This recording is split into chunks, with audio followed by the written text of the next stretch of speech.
On est sur l'autoroute A89 qui a été construite en 2006.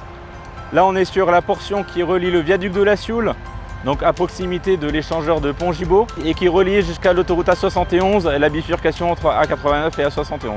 On est dans le Puy-de-Dôme, en plein cœur du parc des volcans d'Auvergne, et c'est le moment de reprendre la couche de roulement, c'est-à-dire la couche de surface qui a fissuré. L'ambition environnementale du chantier de l'A89 a été définie dès le début de la période de préparation du chantier. Suite à cette proposition qui nous a été faite par Eurovia, nous avons engagé Vinci Autoroutes et Eurovia conjointement une démarche environnementale encore plus globale en essayant de réduire chaque poste d'émission carbone du chantier.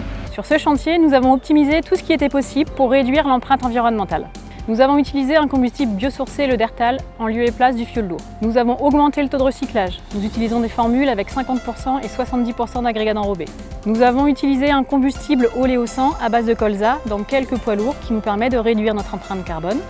Nous avons également mis en place le label Excellence Environnement, un label interne d'Eurovia qui permet de mettre en place des actions qui vont plus loin que le simple respect de la réglementation.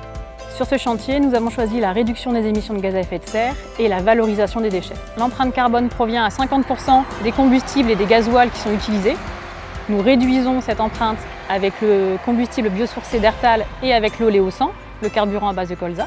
On a à peu près 35% qui sont liés aux fournitures, aux matières premières. On le réduit en augmentant le taux de recyclage et en économisant des granulats et du bitume. Nous avons 15% de l'impact qui est lié au transport.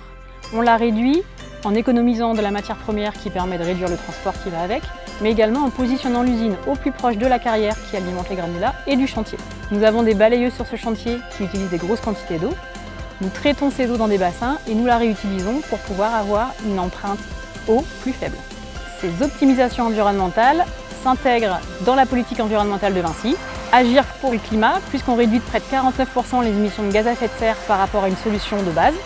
Bien entendu, cette démarche environnementale s'intègre dans nos chantiers tout en respectant nos contraintes en termes de sécurité, qualité et délai.